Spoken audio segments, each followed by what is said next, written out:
తొడగొట్టి అవతల వారి రికార్డులను పడగొట్టగల స్టార్ హీరో బాలకృష్ణకి తెలుగు సినిమాని ఇంటర్నేషనల్ ఫిల్మ్గా చూపించగల మ్యాజికల్ ఫిగర్ ప్రభాస్కి మధ్య బాక్స్ ఆఫీస్ క్లాష్ గురించి ఈ వీడియోలో మాట్లాడుకుందాం. మొత్తం వీరి మధ్య ఇప్పటివరకు 2004 నుండి 5 సార్లు పోటీ రావడం జరిగింది.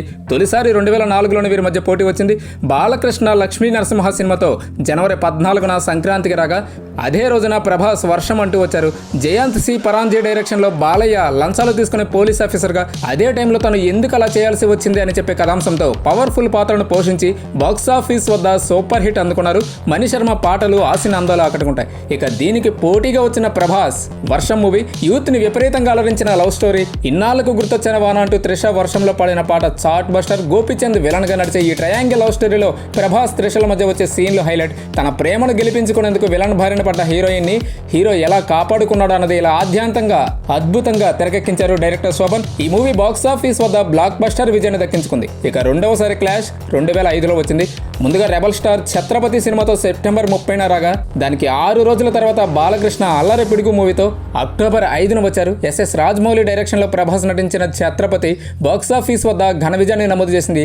తల్లి సెంటిమెంట్తో పాటు 10 మంది కోసం పోరాడే నాయకుడి పాత్రలో ప్రభాస్ని చాలా బాగా ప్రజెంట్ చేశారు. కీరవాణి పాటలు సినిమా కథనపు ఆకర్షణ. ఇక బాలయ్య మూవీ అల్లరి పిడుగు. ఇందులో బాలయ్య ద్విపాత్రాభినయం చేయడం జరిగింది. తండ్రి ఆశయం నెరవేర్చేలా అడుగులు వేయడంలో అన్నదమ్ములుగా బాలయ్య నటించిన తీరు ఆకట్టుకున్న కథా కథనంలో ఆసక్తి లోపించడంతో ఇది బాక్సాఫీస్ వద్ద పరాధైన చూడాల్సి వచ్చింది. దీనికి డైరెక్టర్ జయంత్ సి పరాంజీ. ఇక మూడవసారి పోటీ 2006లో వచ్చింది.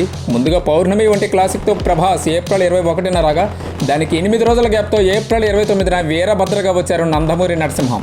Bad luck. ఈ 2 సినిమాలు కూడా బాక్సాఫీస్ వద్ద ఫ్లాపులుగానే తేలిపోయాయి.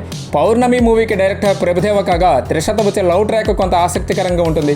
బాలయ్య వీరభద్రలో చెల్లెలి సెంటిమెంట్ అయితే అద్భుతం. ఓ దశలో సమరసింహారెడ్డిలో ఎలా చెల్లెలి సెంటిమెంట్ ఉందో దాన్ని మించే రేంజ్ని చూపించారు. అయితే మిగతా కథలో ల్యాగ్ ఎక్కువ, స్క్రీన్ ప్లే లోపమో కానీ ఇది బాక్సాఫీస్ వద్ద పరాధైన చూసింది. ఇక 4వసారి మళ్ళీ వీరి మధ్య పోటీ 1 సంవత్సరం గ్యాప్తో 2008లో వచ్చింది. బుజ్జిగాడు సినిమాతో ప్రభాస్ మే 22న రాగా దానికి 8 రోజుల గ్యాప్తో బాలయ్య పాండురంగడు అంటూ వచ్చారు. బుజ్జిగాడు మేడ్ ఇన్ చెన్నై అనే ట్యాగ్ లైన్తో పూరి జగన్నాథ్ ఈ సినిమాను తన స్టైల్లో తెరకెక్కించారు. మోహన్ బాబు కీలక పాత్ర పోషించగా అతని చెల్లెలైన త్రిషతో వచ్చే ప్రభాస్ లవ్ సీన్లు, టామ్ అండ్ జెర్రీ సీన్లు ఆకట్టుకుంటాయి. ఇక ప్రభాస్ ఎనర్జీ మాత్రం మార్వెలస్, ఫైనల్గా ఇది యావరేజ్గా మాత్రం నిలిచింది. ఇక పాండురంగడు విషయానికి వస్తే తల్లిదండ్రుల పట్ల నిర్దయ, వేశ్యల పట్ల ఆకర్షణ, నిత్య మధుప్రియుడిగా ఉంటూ ఎలాంటి బాధ్యత లేని పుండరీకుడనే మహారాజు ఎలా పాండురంగడికి భక్తుడిగా మారాడన్నది, తల్లిదండ్రుల సేవలో తరించాడన్నది, ఇలా ఇతని జీవితాన్ని తెరరూపం తీసుకుని వచ్చారు దర్శకులు కె రాఘవేంద్రరావు. బాలయ్య తన పాత్రకు ప్రాణం పెట్టేశారు. ముఖ్యంగా మాతృదేవోభవ అన్న పాట అయితే నటనలు తను ఎంత దూరం వెళ్ళగలను అనేది ప్రూవ్ చేసుకున్నారు. ఈ మూవీ బాక్సాఫీస్ వద్ద యావరేజ్గా మాత్రం ఆకట్టుకుంది. ఇలా ఈ బరిలో ఇద్దరు యావరేజ్లు అందుకున్నారు. ఇక ప్రభాస్ బాలయ్యల మధ్య చివరిసారి 2010లో పోటీ రావడం జరిగింది. డార్లింగ్ సినిమాతో 2010 ఏప్రిల్ 23న ప్రభాస్ రాగా దానికి వారం గ్యాప్తో ఏప్రిల్ 30న బాలకృష్ణ సింహ సినిమాతో రావడం జరిగింది. డార్లింగ్ మూవీ పక్కా లవ్ అండ్ ఫీల్ గుడ్ స్టోరీతో ప్రభాస్ తనలో కొత్త రూపాన్ని చూపించి బాక్సాఫీస్ వద్ద కూల్ హిట్ అందుకున్నారు. దీనికి director A Karunakaran, Kajal Aggarwal cute యాక్టింగ్కి ప్రభాస్ రాజ్ హ్యాండ్సమ్ లుక్కి కరెక్ట్ మ్యాచ్ అయింది. ఇక దీనికి పోటీగా వచ్చిన బాలయ్య సింహ విషయానికి వస్తే ఇందులో కూల్ అన్న పదానికి తావే లేదు. వాడి వేడి అయిన సింహం వేట ఎంత ఉత్కంఠగా ఉంటుందో ఈ సినిమాలో బాలయ్య పెర్ఫార్మెన్స్తో నడిచే కథనం కూడా అంతే ఉత్కంఠ రేపుతూ ఆకట్టుకుంటుంది.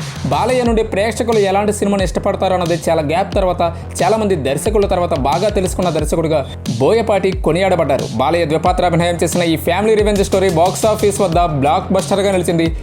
నమిత, స్నేహబోలాల్, నయనతారలు హీరోయిన్లుగా నటించారు. ఇలా ఈ బరిలో ఇద్దరు హీరోలు విజేతలుగా నిలిచారు. మరి తెలుసుకున్నారు కదా. మరే ఇంట్రెస్టింగ్ వీడియోతో మళ్ళీ కలుద్దాం. దయచేసి మా తెలుగునాడు ఛానల్ని సబ్స్క్రైబ్ చేస్తారని ఆశిస్తున్నాం.